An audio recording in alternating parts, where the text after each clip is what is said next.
In the southwestern corner of Colorado, where the high plateau begins its long fall toward the deserts of the south and the four great states meet at a single point on the open ground, a wooded tableland rises out of the surrounding country and stands above it by something near 2,000 feet. And this tableland is Mesa Verde, the Green Table, named by later travelers for the dark cover of piñon and juniper that holds across its heights. It is not a single flat surface, as the name might suggest, but a tilted block of pale sandstone, lifted along its northern edge into a high and broken escarpment that looks out over the broad Montezuma Valley and toward the rounded form of Sleeping Ute Mountain in the west, and the snow-held peaks of the La Plata Range in the east, and sloping gently away to the south, so that its top falls by slow degrees across some 15 miles toward the canyon of the Mancos River below. Across that long southward tilt, the runoff of countless seasons has cut down into the rock, dividing the tableland into a comb of narrow fingers of land, Chapin Mesa and Wetherill Mesa among the broadest of them, each one a level mesa top in its own right, and each one held apart from its neighbors by a deep and steep-walled canyon that the water opened across a span of time far longer than the span of any people who lived there, the canyons running by name as Soda and Cliff and Navajo and Fuchs and Spruce, branching as they fell toward the river. The elevation lies near 7,000 feet at the canyon floors and rises past 8,000 along the northern rim, high enough that the air is thin and clear and the winters long, and across the higher ground the piñon and the juniper stand close and low and dark, spaced as the thin soil and the scant water allow, their nuts and their wood a steady resource, while in the cooler shaded depths of the canyons the Douglas fir holds, and here and there a ponderosa, taller and straighter than anything on the open rim, and along the drainages the serviceberry and the rabbit brush and the wild grasses gathered where the moisture lingered. The land takes in something near 18 inches of moisture across a year, more than the deserts to the south and west, and less than the mountains to the east, falling as the heavy snows of the cold months and as the brief hard storms of late summer, and that modest measure, held by the high ground and gathered slowly into the deep wind-laid soil of the mesa tops, was enough across the centuries to feed a people who farmed the rolling ground between the canyon heads. The country held its animals as well, the mule deer that moved between the mesa and the lower valleys with the seasons, the bighorn on the rough ground, the rabbits and the hares, and the small game of the woodland, the turkeys wild before they were kept, and the birds of prey along the cliffs, and all of these had their place in the life of the people who came. The Four Corners country around the mesa is itself a wide and open land of canyon and bench and far horizon, the lower valleys reaching away toward the San Juan River in the south and the Dolores in the north, the bare rock and the sage and the scattered piñon running on for miles under a sky that holds little cloud. And within all that openness, the wooded tableland stands as a thing apart, higher and greener and better watered than the country at its feet, a place that drew the people up out of the drier valleys and held them across the long centuries by the modest gifts of its height, the deep soil and the steadier rain and the sheltering rock all gathered into the one green table above the dry land. The rock itself is the key to the whole place, for the tableland is built of layered stone laid down beneath an ancient sea and lifted since, the dark Mancos shale at its base, the Point Lookout sandstone above it, the coal-bearing Menifee beds, and crowning the canyon walls the Cliff House sandstone, pale gold to buff and hard enough to stand in a sheer vertical face. Where water seeping down through the porous Cliff House sandstone reached a denser layer, it could not pass. It moved sideways and gathered and worked at the rock from within, and across long ages the face of the cliff spalled away beneath the harder stone above, opening wide and shallow recesses high in the canyon walls, dry caves floored with level rock and roofed by the overhang, sheltered from the rain that ran off the lip above and from the worst of the wind that crossed the rim. And at their backs, where the same seeping water gathered against the impervious layer, springs welled slowly out of the stone, a thin and steady source set into the very shelter of the cliff. From the canyon floor, these alcoves read as dark bands set back into the pale rock, catching the low sun along their lips and holding shadow within. And the canyons that hold them run for the most part to the south and the southwest, so the great alcoves opening on their northern walls face the warmth, taking the low winter sun deep into the recess, while the high summer sun passed over the overhang and left the shelter in shade, a balance of light and warmth set by the orientation of the rock itself across the turning of the year. Below the cliffs, the canyon floors held their own narrow woodland and their seasonal water, and above them the mesa tops carried the deep red soil, the wind-blown earth gathered over the sandstone across the ages, fine and deep enough in places to hold a crop without a stream to water it. And it was on that high ground, and in those sheltered alcoves, and along the springs set into the cliffs, that the people built and farmed and gathered for the better part of 700 years. The morning light comes first to the rims and the open mesa tops and reaches the recessed dwellings late, and the evening light leaves the canyon floors first and holds longest on the pale rock of the upper cliffs, so that across an ordinary day the shadow climbs and falls along the stone in a slow and steady measure, and the place keeps the same rhythm of light it has kept since long before the first wall was laid against the back of an alcove, and long after the last was left. The building of Mesa Verde has a long story behind its famous cliff dwellings, for the people lived on the tableland for the better part of 7 centuries before they moved into the alcoves, and the earlier stages of their building stand on the mesa top above the canyons. The first of them dug pith houses into the ground, round and square chambers sunk below the surface and roofed with timber and earth, entered from above and warmed by a central hearth, and these were the dwellings of the long basket-maker generations and of the earliest of the Pueblo years. In time the people came up out of the ground and built above it, raising rows of joined surface rooms of upright posts and mud, and then of coursed stone, the storerooms behind and the living rooms before, with the old pith house form carried down into the kiva that sat before the room block, sunk into the earth as the dwellings once had been, and across the mesa top these grew into villages of many rooms, some of them gathered around open courts, the masonry growing finer and the planning surer from one generation to the next. Only late in the whole sequence, across the closing century of the occupation, did the people leave the open mesa top and move down into the alcoves in the cliff faces below, and there they raised the dwellings for which the place is known across the world, villages of shaped sandstone laid up in mud mortar and fitted with care to the curve and the slope of the rock that roofs them, each one shaped less by a plan drawn beforehand than by the particular hollow it filled. The largest of them is Cliff Palace,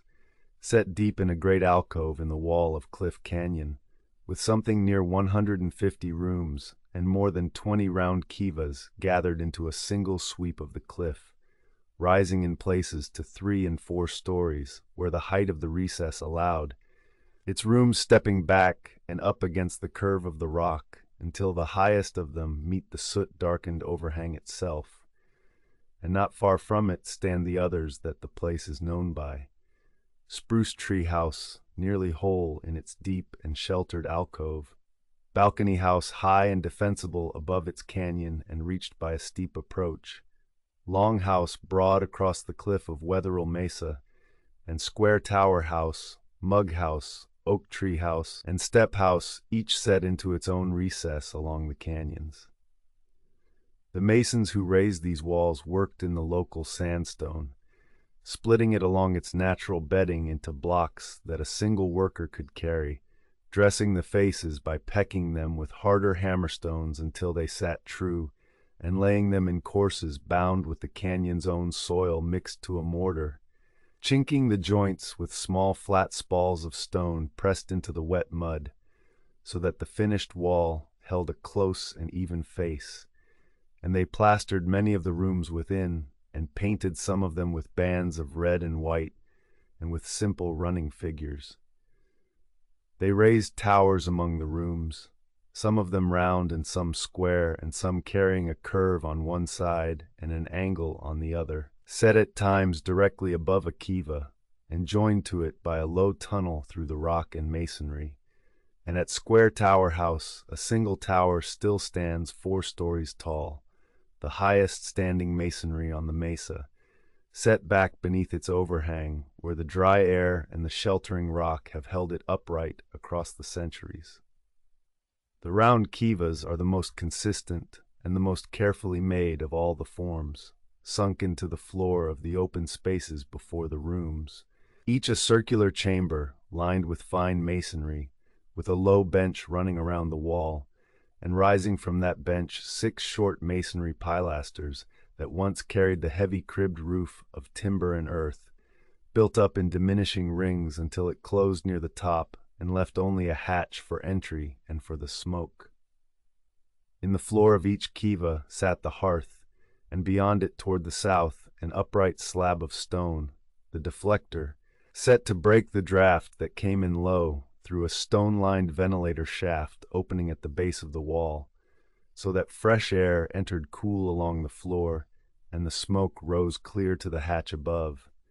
And before the hearth, set into the plastered floor, lay the small round pit that the modern Pueblo descendants name the sipapu, and behind the bench at the southern recess, the wall stepped back in the form that gives the Mesa Verde kiva its keyhole plan. The rooms above and behind the kivas are small and close, their walls plastered smooth, their ceilings carried on beams of juniper and piñon, crossed by smaller poles and roofed with shakes and packed earth. And many of them served not for living, but for storage. The dry back rooms holding the maize and the beans and the seed that carried the village across the year, while the doorways into them are low and narrow, a great many cut in the distinctive shape of a T, wide at the shoulders and narrow at the foot, a form that runs across the whole Puebloan world, and could be closed with a thin slab of sandstone set into the opening and sealed at its edges with mud. The dwellings were entered not at ground level along a street, for there were no streets in the alcoves, but from above and from the sides, by ladders set against the walls and by hand and toe holds pecked into the cliff, narrow holds that let a practiced climber move between the dwelling and the mesa top and the canyon floor along routes that an unpracticed one could not easily follow, and the whole village fit itself to the alcove, the rooms massed at the back and sides where the overhang gave height and shelter, the kivas and the open plazas set forward toward the lip where the light reached, the towers rising where the rock allowed, and a low wall sometimes closing the open front of the recess against the drop, so that the built form and the natural hollow read together as a single made thing, and the stone holds the marks of the making still, the peck dressing on the block faces, and the prints of fingers drawn through the wet mortar, and the smoke of countless hearths darkening the rock overhead. In the first cold light of an ordinary morning, the alcove villages woke in shadow, for the sun came first to the open rims and the mesa tops, and reached the recessed dwellings only later in the day. And so the early hours passed in the blue shade of the canyon, while the high rock above caught the gold of the new light, and the cold of the night still held in the deep of the recess. The banked hearths were stirred and fed, and the smoke rose and spread flat against the overhang where it had spread every morning across the generations, building the soot that still darkens the rock, and the close air of the dwellings warmed slowly as the fires took hold, and the village came awake within its shelter of stone, the voices and the footfalls and the first sounds of the day's work gathering and echoing under the curve of the alcove. The grinding began early and ran long, for the daily bread depended on it, and the women knelt to the mealing bins set in rows along the walls, slab-lined troughs each holding a grinding stone of a different coarseness,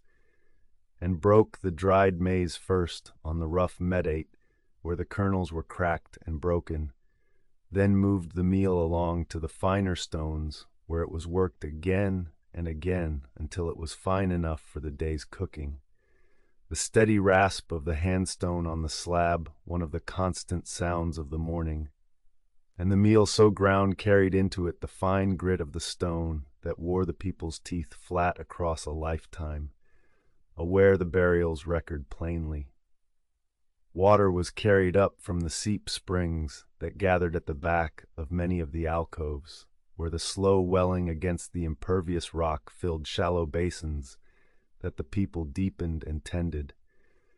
a near and reliable source set into the shelter itself, though in the dry weeks the carriers went down the cliff trails to the canyon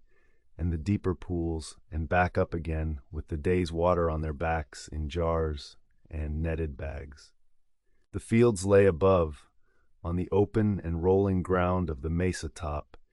and from the dwellings the farmers climbed the hand-and-toe trails cut into the cliff face, moving up out of the shadowed alcove into the full light of the high ground, where the maize and the beans and the squash stood across the deep red soil between the canyon heads, and the daily climb up and down the cliff, jar on the back or harvest in the arms, was the ordinary measure of the day, a labor written into the very bones of the people in the burials that show the marks of it. The maize was the heart of it all, planted deep in hills spaced wide so that each stand could draw on the moisture held in the soil, the beans climbing among the stalks, and the squash spreading low between, the three grown together as they were grown across the whole of that world. And the work of the growing season was the work of tending that ground, weeding it and watching it, and guarding the ripening ears against the birds and the small animals that came to the fields, and the hunting of those same animals, the rabbits and the deer and the smaller game, took the men out across the mesa and down the canyons in the early light with the bow and the snare and the throwing stick. Turkeys were kept within the villages in pens built of stone and pole and woven brush,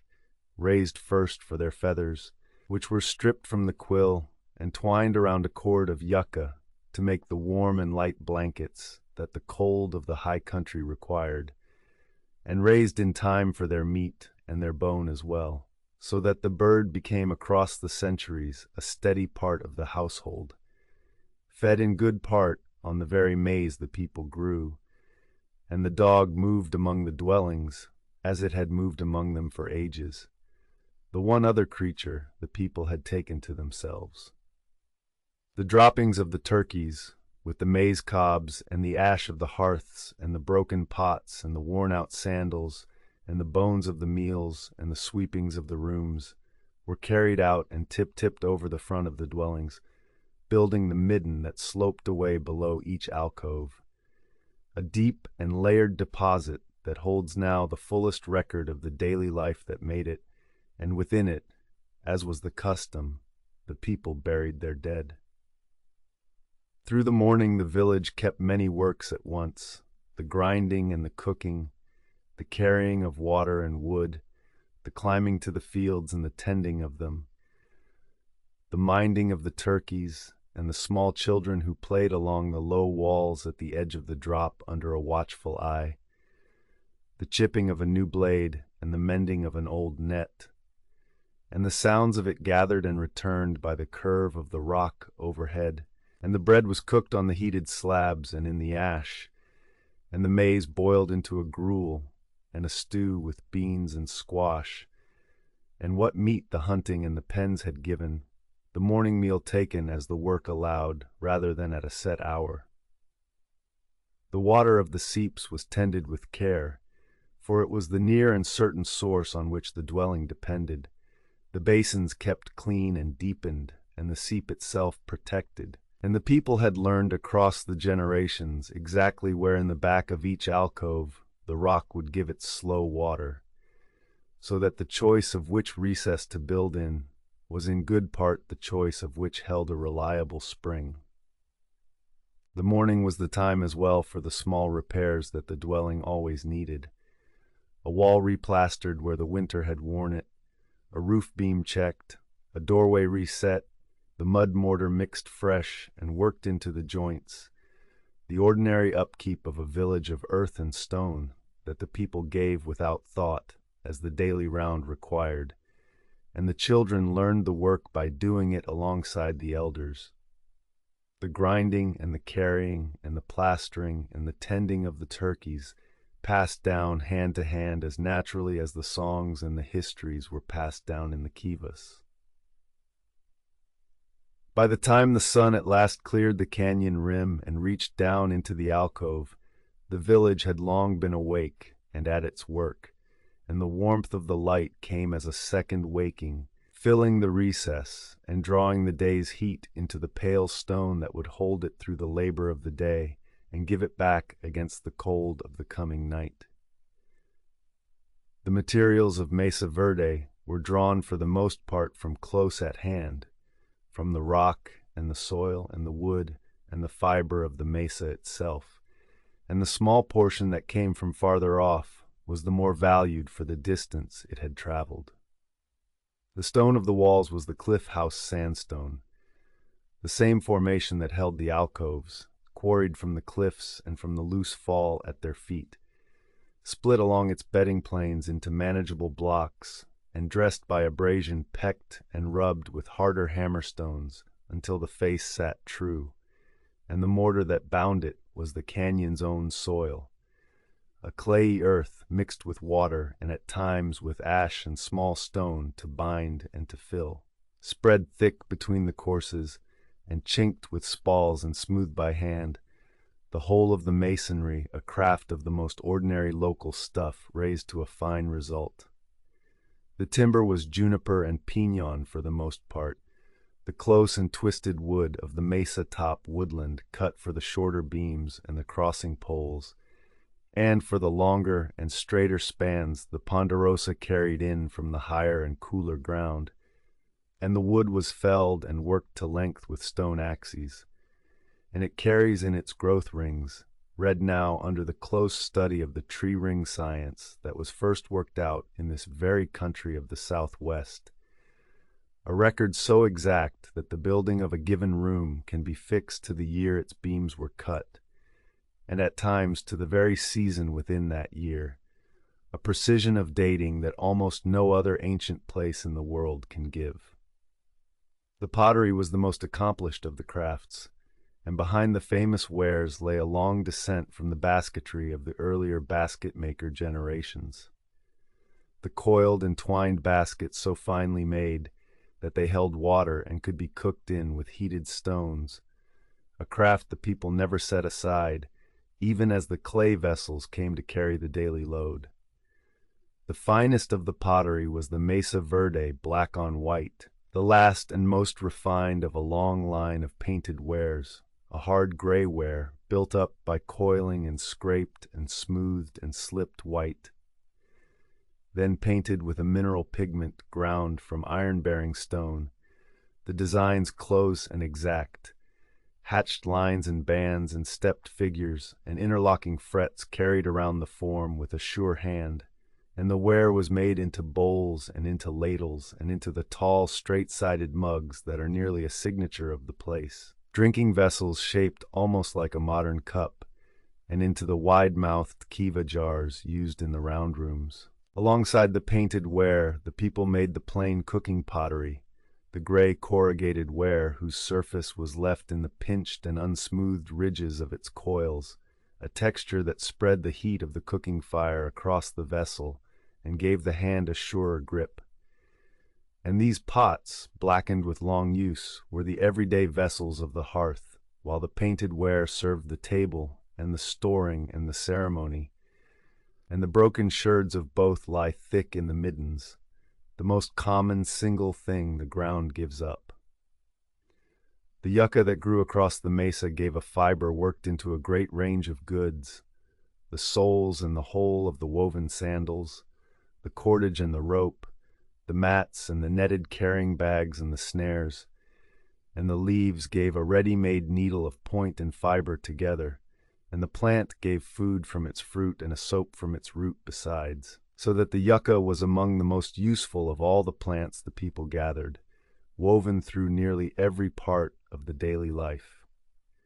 The animals gave their own materials, the bone of the deer and the turkey worked into awls and needles and scrapers and fleshers, and the small tools of the weaver and the basket maker, the antler shaped for flaking stone,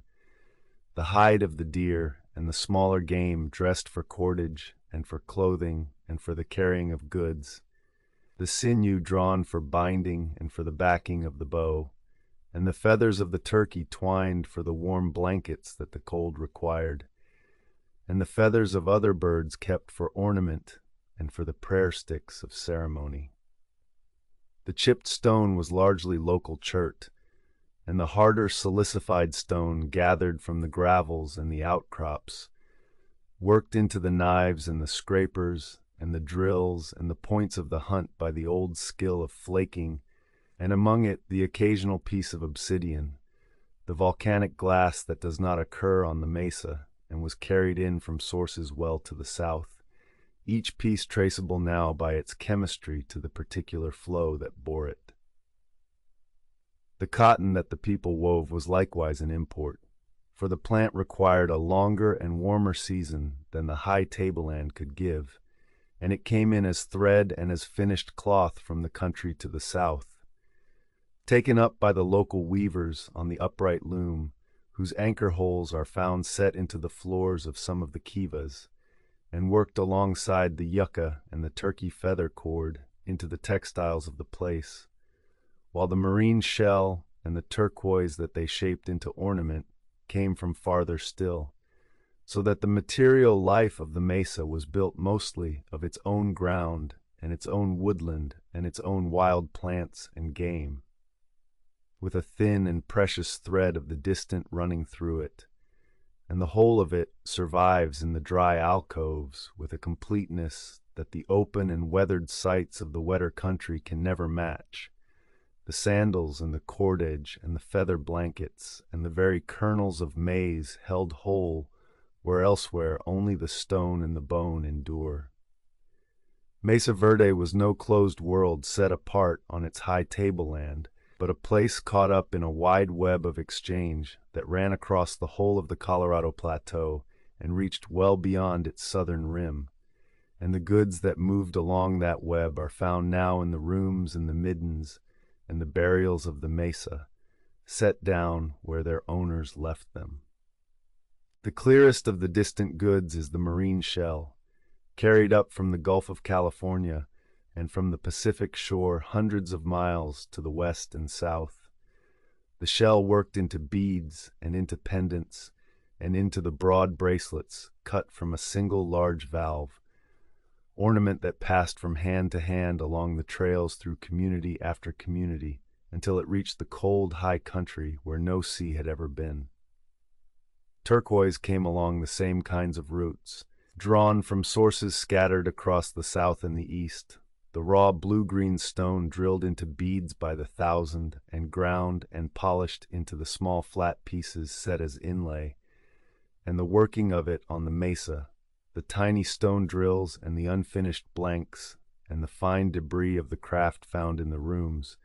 shows that some of it arrived raw and was finished in the villages themselves. Cotton moved into the mesa from the warmer south, for the plant could not grow at the high and cold elevation of the tableland, and it came as spun thread and as woven cloth, taken up by the local weavers and worked alongside the yucca and the turkey feather cord into the textiles of the place, a soft and valued fiber that the mesa could use but could not raise, and the loom anchors set into the kiva floors show where some of that weaving was done. Pottery passed in many directions across the region, vessels made elsewhere on the plateau reaching the mesa and carrying their makers' clays and styles, and the distinctive Mesa Verde black on white reaching distant sites in its turn, so that the wares are found far from where they were made, and the trade in them can be traced now by the close study of the clay and the temper and the paint that fix a vessel to its source, the chemistry of the stuff naming the ground it came from. The mesa sat as well within the long shadow of Chaco, the great center to the south that in the earlier centuries had drawn the goods of the whole region into its canyon and sent its masonry and its order out across the basin. And as Chaco waned and its successors at Aztec and along the San Juan rose and fell in their turn, the people of Mesa Verde took up much of that world and carried it forward, the routes and the goods and the forms of exchange passing northward into the cliff country in the last generations of the whole long story. From far down in Mesoamerica, along those same long chains of hand-to-hand exchange that served the wider Puebloan world, came the rarest of the goods, the small cast copper bells that no northern people had the founding to make, and the bright feathers and at times the living birds of the tropical south. The scarlet macaws whose nearest breeding range lay far beyond the deserts, kept and prized for their plumage and traded north at great cost and over great distance. Obsidian traveled the same routes from several volcanic sources scattered across the wider region, each flow distinct in its chemistry and traceable now to its origin, and salt and pigment and fine stone for tools moved along them as well, the ordinary necessities and the rare ornaments together passing across the trails. The exchange ran as well in the goods that do not survive, the salt drawn from the dry beds to the south and west,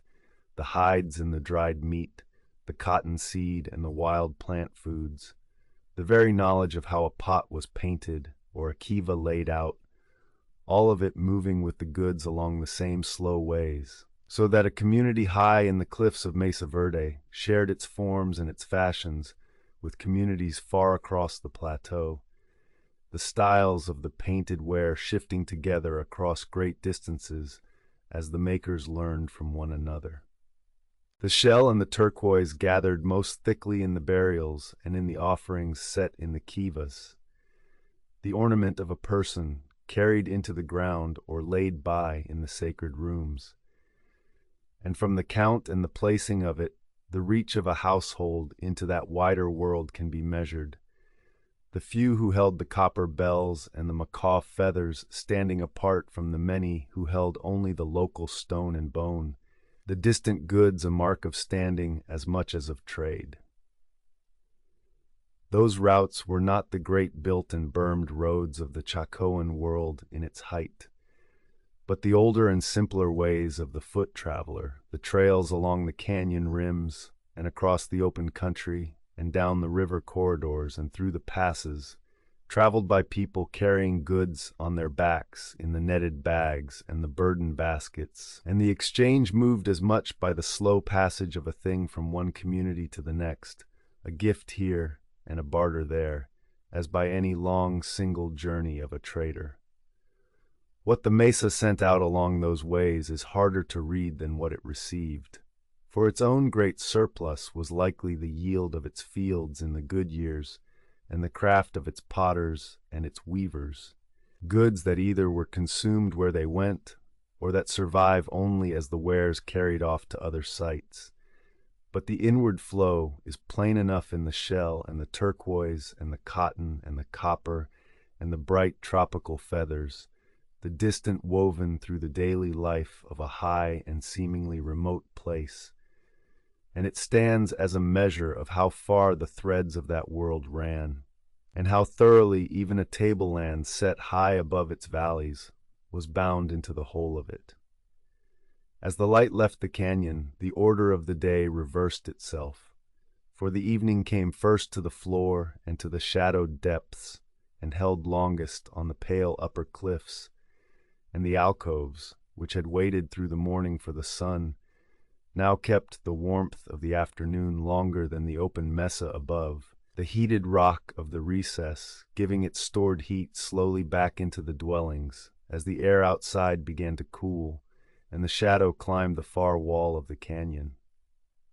The people came down from the fields by the same trails they had climbed at dawn, carrying the day's harvest and the gathered wood and the hunted game,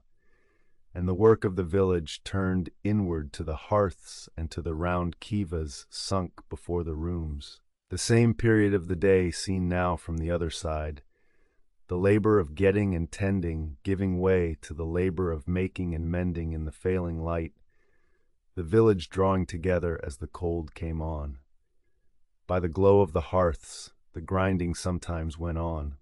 for the day's meal was never far ahead of the day's need. And around the fires the close work was taken up, the stringing of the shell and turquoise beads, the shaping and polishing of the bone awls and needles, the twining of yucca cord, and the weaving of the sandals and the mats and the netted bags, the spinning of cotton and the working of the turkey feather cord into the warm blankets the nights required. And the potters set their drying vessels back from the flame where the heat would not crack them, and on the upright looms, whose anchors are set into the floors of some of the kivas, the weavers worked the cloth by the steady light of the fire. The kivas drew the people down their roof ladders into the warm and close and plastered rooms, the fire burning low on the floor and the cool air drawn in along the ventilator and turned up by the upright deflector, so that the smoke rose clear to the hatch, the bench running round the wall and the 6 pilasters rising into the cribbed roof overhead, and there in the settled warmth, the talk and the craft and the ceremony of the evening had their place. The round rooms serving the family and the clan and the wider community by turns, a gathering place sunk into the earth in the old form the dwellings themselves had once taken. Above the kivas and behind the living rooms stood the dark storerooms, their dry back chambers holding the maize and the beans and the dried squash and the seed laid by against the long cold, the stored surplus that was the true wealth of the village and the measure of its safety. And a household standing was set in good part by what those rooms held as the year turned toward winter. The fullness of the stores, the difference between a winter passed in plenty and one passed in want. The evening meal gathered the household around the fire, the maize boiled into its gruel and its stew with beans and squash and what meat the day had brought, eaten from the painted bowls and drunk from the tall mugs by the light of the flame, and the children were drawn in from the edges of the alcove where they had played along the walls and the low places through the afternoon, and the turkeys settled in their pens, and the dogs lay down by the warmth, and the day's many sounds drew down by degrees toward quiet. In the kivas, the older work of the evening had its place as well, the teaching of the young in the forms and the histories of the people, the songs and the tellings that carried the order of the world from one generation to the next, the making of the prayer sticks and the small offerings, the gathering of the men in the round rooms while the households settled in the living rooms above, the warmth of the close earth-set chamber holding against the cold that pressed down from the rim. The light of the fires moved on the plastered walls and the dark beams of the roof, the smoke rising steady to the hatch, and the round form of the room, sunk into the ground as the oldest dwellings of the people had been sunk, held the gathering in the shape their ancestors had always kept, a continuity of place and form that ran back through the long centuries of the mesa to the first pithhouses dug into the open ground above. The night came hard and clear at that height,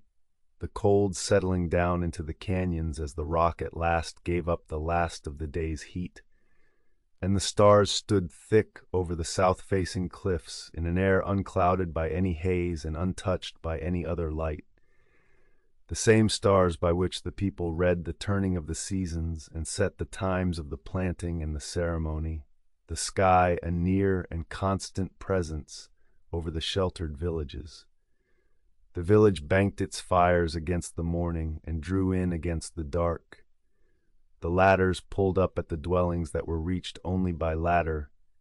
The thin stone doors set into the low T-shaped openings of the storerooms and sealed at their edges, the alcove holding its people within the shelter of the rock as it had held them through the day. The recess and the dwellings together, a single warm and ordered place set into the cold face of the cliff. And so the long high country night closed over the canyons, still and cold and deep, the dwellings dark within the darker recess. Only the faint warmth of the banked hearths and the slow heat still leaving the pale stone holding against the cold, the seeps running their thin water at the backs of the alcoves, the stored maize safe in the dark rooms, until the first gray light returned to the rims above and crept slowly down the far wall, and the village stirred again, and the slow climb of another day began. The round kivas were the settled heart of the ceremonial and the household life of the mesa together. For the line between the two was never sharply drawn, and the sheer number of them measures how thoroughly the life of the villages was ordered around them. With more than 20 sunk into the floor of Cliff Palace alone, and a kiva to be found in nearly every cluster of rooms across the cliff dwellings and the mesa-top villages alike, each one in the keyhole form that marks the place, the bench stepped back at the south into a shallow recess. Each kiva held in its floor, set before the hearth, the small round pit that the descendant Pueblo peoples named the Sipapu, understood as the symbolic place of emergence, the opening to the world below from which the people had come into this one, and the form of the room, the encircling bench, and the 6 pilasters, and the cribbed roof, and the ventilator, and the deflector, and the sipapu, was repeated with such consistency across the generations and across the sites that it plainly carried a meaning well beyond the merely useful, a shape held to because it was right, and not only because it worked.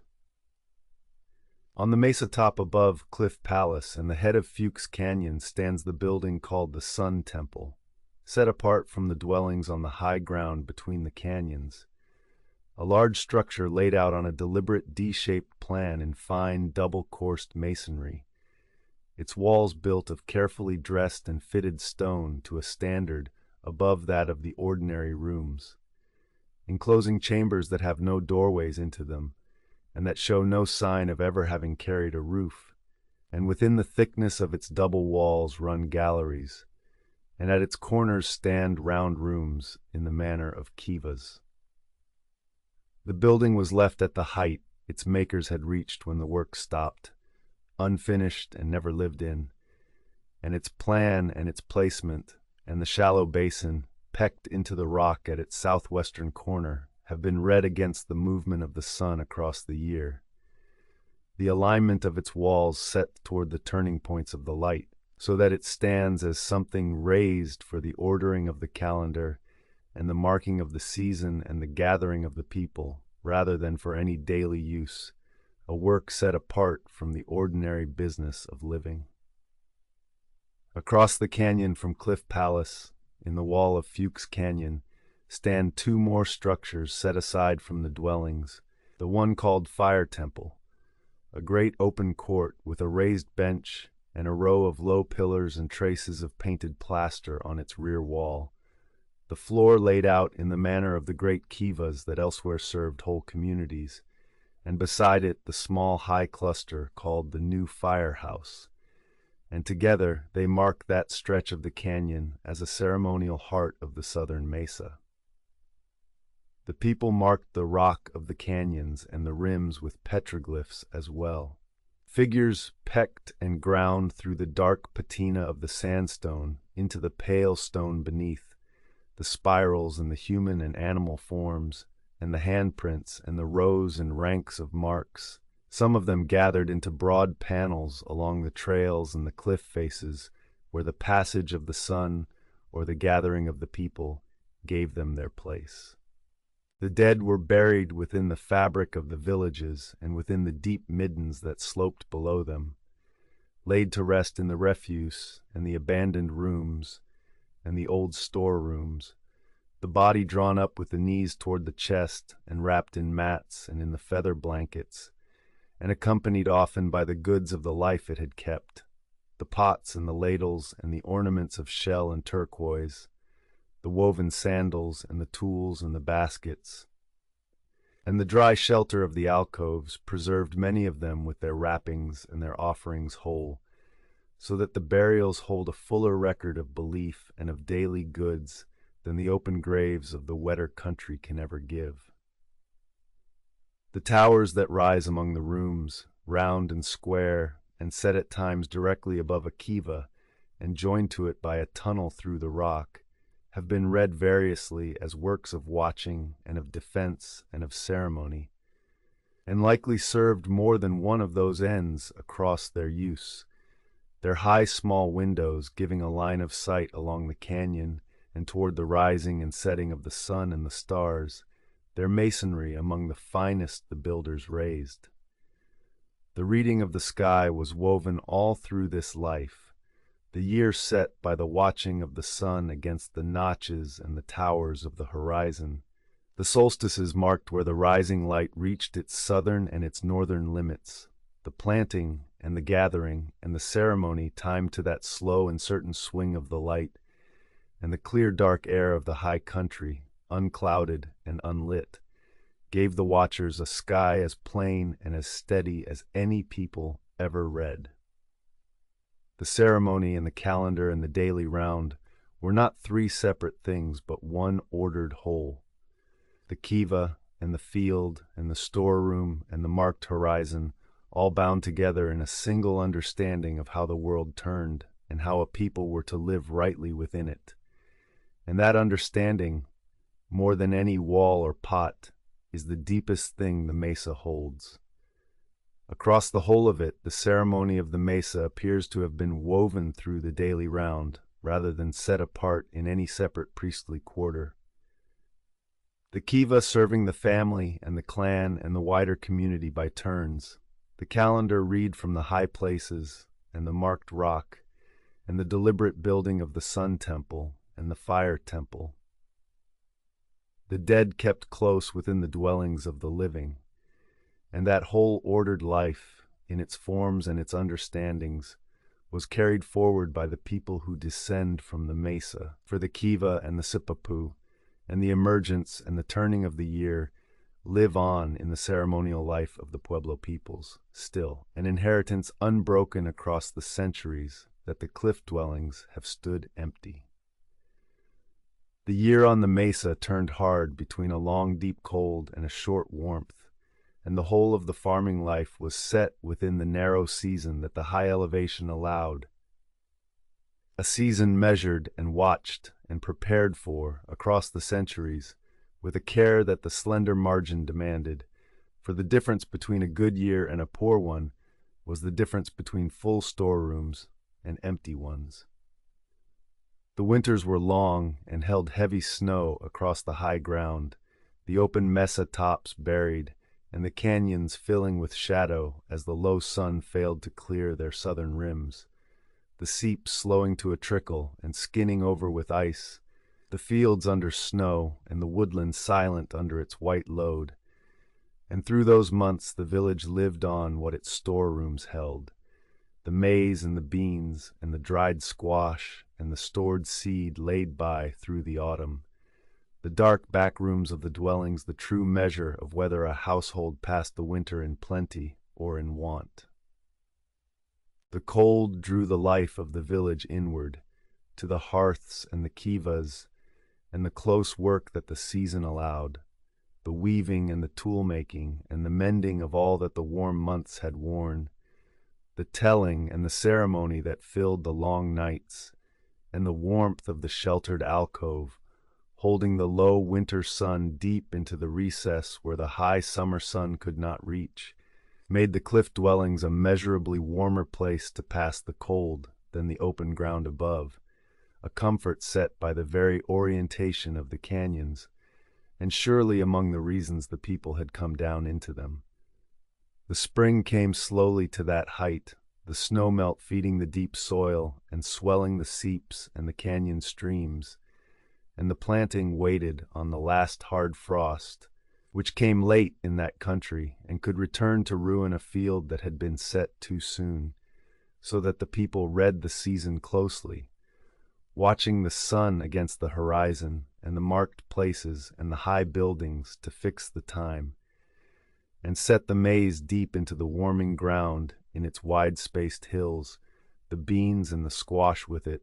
trusting the crop to the moisture held in the soil and to the rains that were to follow. They farmed without a river to draw on, by the dry method the country required, choosing the deep soils that held the winter's moisture and the summer's rain, spacing the hills wide so that each could draw on a broad reach of ground, and reading the land for the places where the water gathered and the frost was slow to come. They knew the soil and the slope and the way of the weather across the mesa, as a farmer knows the small differences of a familiar ground, which field caught the late frost in the hollow, and which lay warm on the open bench, which slope held the snowmelt longest, and which shed it too quickly. And they spread their plantings across many such places, so that the failure of one need not be the failure of all, a careful scattering of the risk that the uncertain rain demanded. The reservoirs they shaped on the mesa top, the gathered basins that caught and held the runoff of the storms, stood as a further hedge against the dry weeks. The water led into them along low channels and held behind banked earth, a public work that served the wider community, and that speaks of a people planning together against the lean times rather than each household alone. The summer brought the heat and, with it, the rains of the monsoon,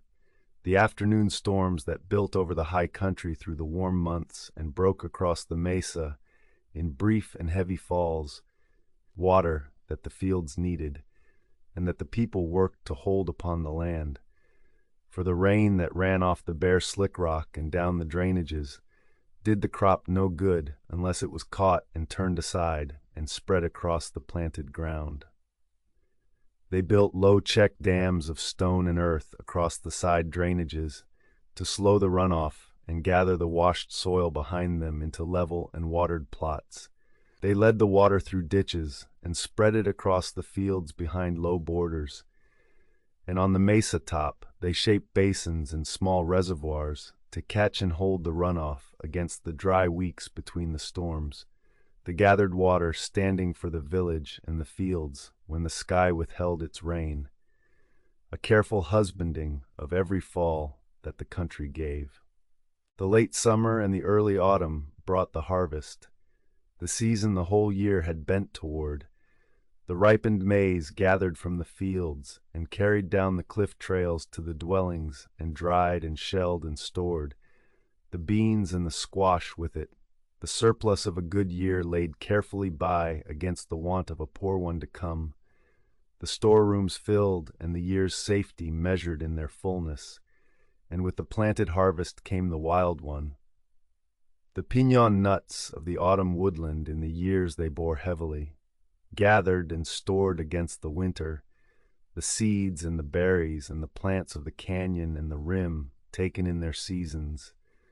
the deer hunted as they moved to their winter range. So the year turned through its measure of cold and warmth and rain and harvest, the village reading the sky and the horizon and holding the water and filling its stores, the whole of its life pitched to the narrow season and the modest and uncertain reign of a high place, and across the long run of the good years, the balance held and the people prospered upon the mesa, and the canyons held their villages, and the fields gave their crop,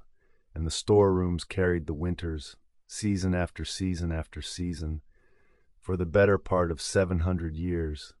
until the years came when the rain failed and the balance that had held so long at last gave way. The great cliff dwellings, for all the skill and the labor that raised them, were built and lived in for only a short time. The largest of the alcove villages raised mostly across the 13th century and emptied before its close, so that the masonry that took generations of accumulated craft to perfect housed its people for no more than some 3 or 4 generations before the canyons grew quiet, a brief and brilliant close to the long 7 centuries of the Mesa. The reasons the Mesa emptied have been read closely from the ground and from the wood and the bone, and they gather together rather than divide, for no single cause stands alone and sufficient. The tree rings read in this very country of the Southwest where their study was first worked out, record across the last quarter of the century, a long and deepening drought, the years from about 1276 to 1299, narrow and dry, a span so marked across the whole region that it is named the Great Drought, and it fell upon a country already under strain, the climate cooling so that the short growing season grew shorter still, and the late frosts crept later into the spring, the deep soils of the mesa tops worn and thinned by the long centuries of cultivation, the woodland cut back for fuel and timber across the generations, the game thinned by long and steady hunting, and more people gathered upon the land than the modest and now failing rain could reliably feed. As the crops faltered and the stores ran low, the strain told upon the villages, and the very gathering of the people into the alcoves set back in the cliffs and reached only by ladder and by the narrow hand-and-toe trails has been read by many as a sign of a harder and less settled time, a drawing in toward shelter and defense, as the certainties of the good years gave way, and the marks of conflict, the burned rooms and the unburied dead and the towers set for watching, appear here and there across the region in those last generations, the record of a world grown more anxious as the rains withheld themselves. Over the closing decades of the century, the villages were left, not in a single season,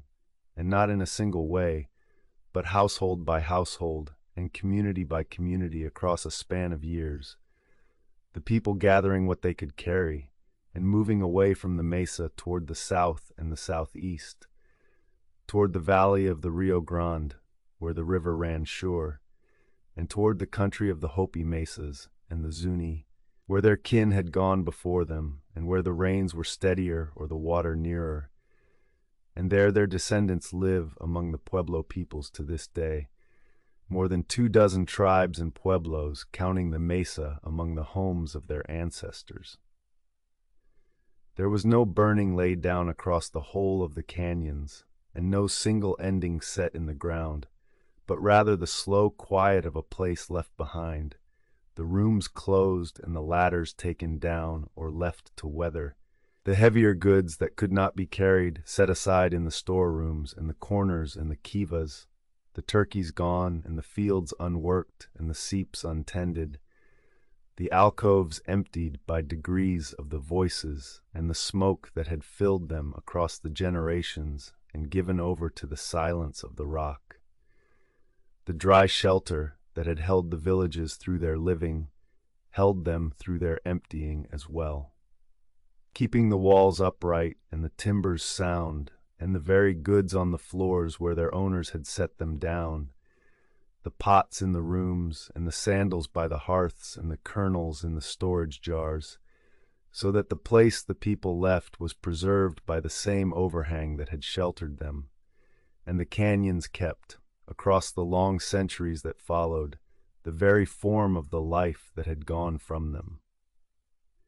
The descendants did not forget the Mesa, and the Pueblo peoples carry it in their own histories as a country their ancestors made and farmed and held, and in the fullness of time left, one stage in a long migration that was always part of the order of their world, a leaving and not an ending,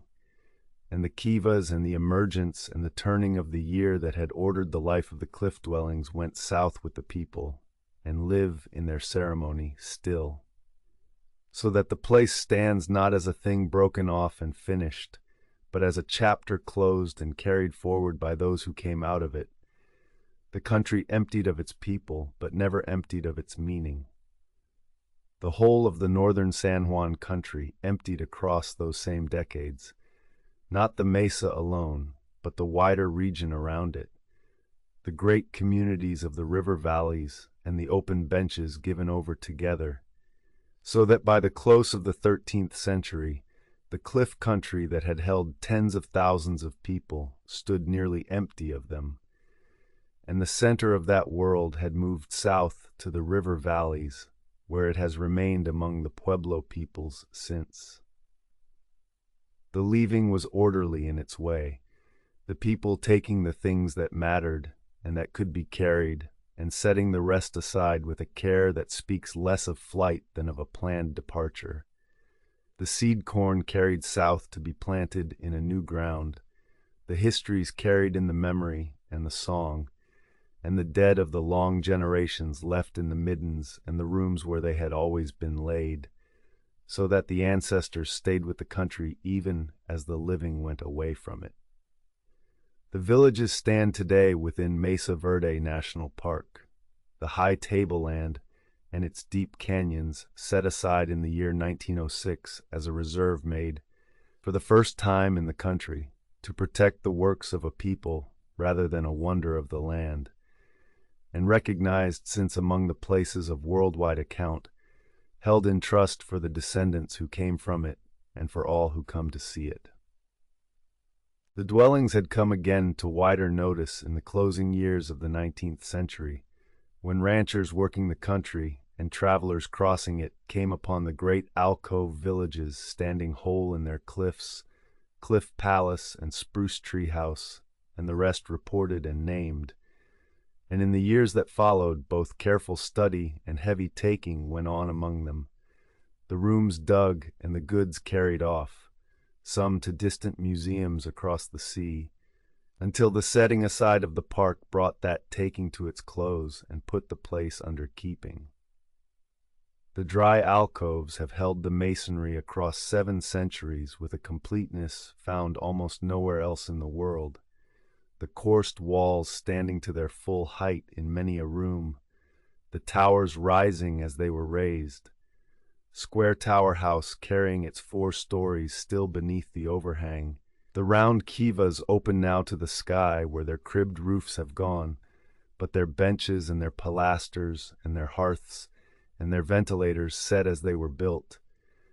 the plaster still on the walls and the soot still dark on the rock above, and the prints of the maker's fingers still drawn in the old mortar. The growth rings of the surviving beams, read by the tree-ring science first worked out in this country, fix the building of the villages to single years and at times to single seasons, so that the raising of a wall is dated more closely here than in almost any other ancient place, and the patient work of stabilization keeps the standing masonry upright as it was laid, holding the walls against the slow weather and the press of the visitors and the fires that have crossed the mesa in the dry years, without remaking what the people made. The study of the place has run for more than a century now, from the first rough digging of its early visitors to the careful and recorded work of the modern science, the rooms mapped and the middens read layer by layer, the beams dated and the pots classed and the diet read from the bones and the seeds and the very contents of the old storage jars. And from that long labor, the life of the cliff dwellings is known in a fullness that the early visitors could not have guessed. The daily round of the grinding and the planting and the weaving, reconstructed from the patient reading of the smallest things the people left. The wider region around the park holds far more than the famous villages, the thousands of smaller sites scattered across the mesa tops and the canyon heads, the pith houses and the field houses and the check dams and the reservoirs and the scattered farmsteads, so that the great cliff dwellings are read now not as marvels standing alone, but as the late and gathered form of a whole long-settled countryside, the close of a story that ran across the Mesa for 700 years. The park draws its visitors now along the mesa-top roads and down the trails and the ladders into the great alcoves, where the rooms and the kivas stand, much as the people left them, and the work of keeping the place balances the wish to show it against the need to hold it whole, the trails routed and the rooms guarded, and the most fragile of the dwellings kept back from the crowd, so that the villages may stand for the generations still to come, as they have stood for the 7 centuries past. And through all the study and the keeping, the descendant peoples remain the truest measure of the place. For the histories carried south out of the cliffs are histories still told, the clans naming the mesa among the homes of their ancestors, the old country visited and honored and held in the living memory of the Pueblo world, so that the silence of the canyons is not the silence of a thing forgotten, but the quiet of a place whose people went on and whose ways went with them. The descendant Pueblo communities, the Hopi and the Zuni, and the peoples of the Rio Grande Pueblos, hold the place in their own histories and their own ceremony as the country of their ancestors, and the park is kept now in consultation with them, so that the mesa is read not only as a ruin studied from outside, but as a living inheritance. The kiva and the sipapu and the emergence and the turning of the year carried still among the people who descend from those who built them. The canyons keep their old rhythm of light unchanged,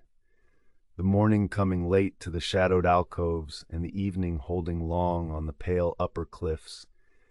the pinon and the juniper standing dark across the rims as they always stood, the seeps still gathering their slow water at the backs of the recesses, the high clear nights still thick with the same stars by which the people read their seasons and set their planting. What we have measured, the walls and the rooms and the kivas, the beams dated to their year, the pots and the sandals and the cordage and the feather blankets held whole in the dry shelter, the fields and the check dams and the catchment basins still legible on the mesa top, and from that measure the life of the place is read with a fullness the wetter country never allows. The stones remain, set as they were set, high in the pale cliffs above the canyons, fitted to the rock that has sheltered them through their living and their emptying, and the long centuries since. And at dusk the alcoves fill again with shadow as they always did, the cold settling down into the canyons, and the last gold light holding a little longer on the rock above the dwellings, and then drawing slowly up the cliff and away, and the mesa standing into the night as it has stood, quiet and whole and held by the rock, through all the seasons since the people climbed down the trails and went south and left it to the silence.